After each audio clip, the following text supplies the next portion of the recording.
Hello again, this is Colin Gordon, and in this video I'm going to show you how to, on the 3620 interface, look at records and report logs of who had access to critical devices through the SEL-3620 authentication proxy. There's 3 reports that we're going to look at today, along with the system logs on the 3620.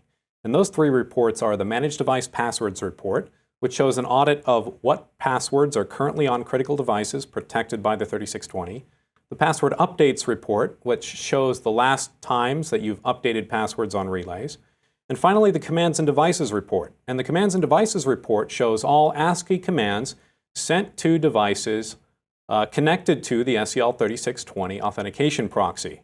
The first step we're going to take to view those reports is we're going to log in as an administrative user on the SEL-3620 web interface.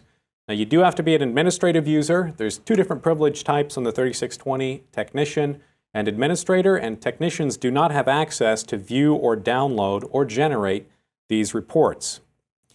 So now I'm going to go to the Proxy Reports page on the 3620.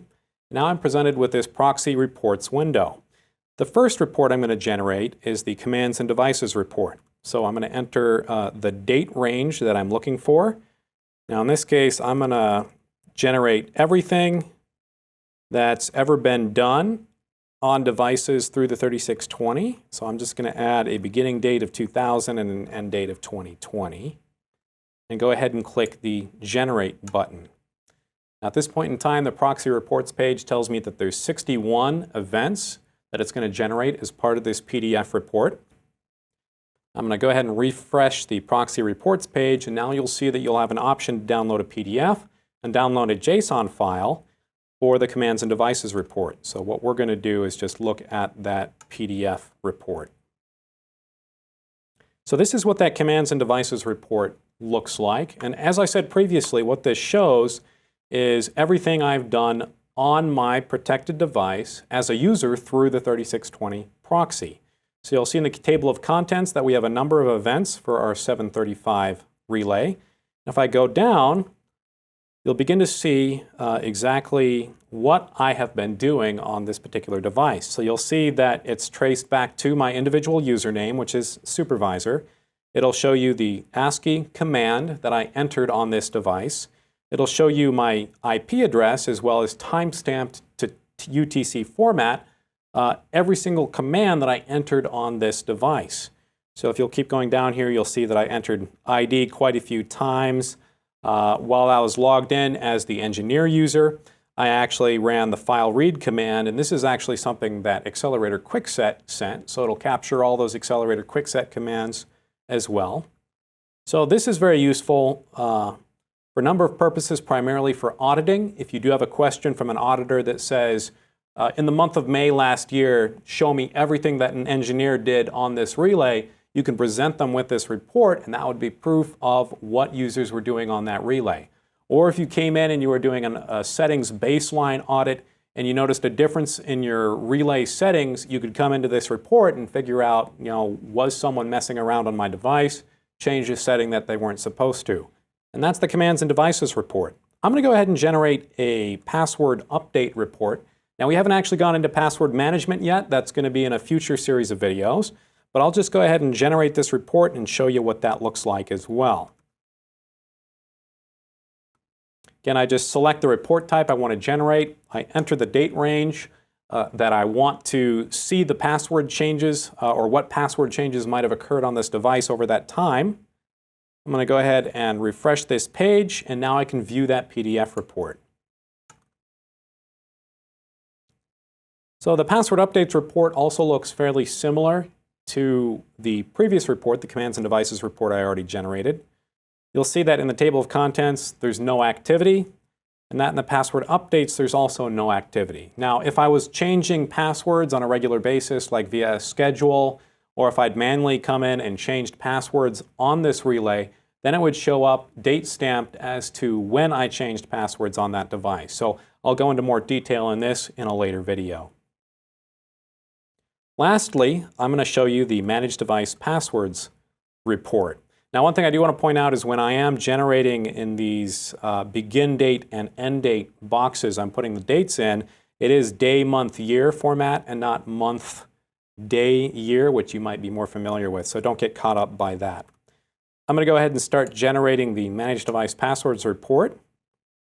And what this shows is what the 3620 believes to be the current passwords on this device. So when the 3620 is proxying the ACC and 2AC level on your behalf, so you don't have to remember what those passwords are, it's actually entering these passwords on the device in the background for you. So the 3620 is able to then go out and on a regular basis, if you set up the schedule, which we will in a future video, manage the passwords and rotate the passwords to, let's say, a complex set of new ACC and 2AC level passwords on the device. And that helps with cybersecurity requirements that you might have as an organization that require you to change passwords on this device on a regular basis. So my Manage Device Passwords report, it's gone ahead and generated. I'm going to click the Download PDF button and show you what this report looks like. So the Manage Device Passwords report, again, it looks very familiar if you just saw the previous two reports. I'm going to go down to where it actually shows those passwords. And so what it does is the 3620 is knowledgeable about all the different account levels on the relay. And in this case, we have an ACC, 2AC, EAC, and calibration level password. It also shows me what the current password is. In these cases, it is the current default password that comes default on these devices. And if I had been generating a new set of complex passwords, which again we'll go into in the future, you would have seen a new set of proposed passwords. And then if I actually told the 3620 to go out and change the passwords on the device, it would go out and change the proposed passwords and put them into the current passwords column. So this is useful for knowing about password management, and it sets us up to be more successful in some future videos here. Last but not least, I'm going to take you and show you the System Logs page. And System Logs, or syslogs, are very useful for any auditing or accountability purposes. The 3620 can be configured to send logs to multiple syslog servers, so you can always have a record of what someone is doing on a device at a particular time. Now in this case, the 3620 is recording all activity that I was doing when I was generating these reports. And also importantly, it shows me when I access a device. So it'll show me if I'm logging into the engineering access connection, the authentication proxy connection over SSH. It shows what my username was, what IP address I was coming from, and then it also shows me what device I connected to. So all these logs, which are appreciated by your IT groups in your organizations if they have their own Splunk server set up, or other security information event management systems, they can get real-time alerts based on people logging into and accessing critical devices. And that also helps with their cybersecurity posture for cybersecurity regulations like NERC-CIP. And so that wraps up this video that shows how to generate and view logs and reports on the SEL-3620.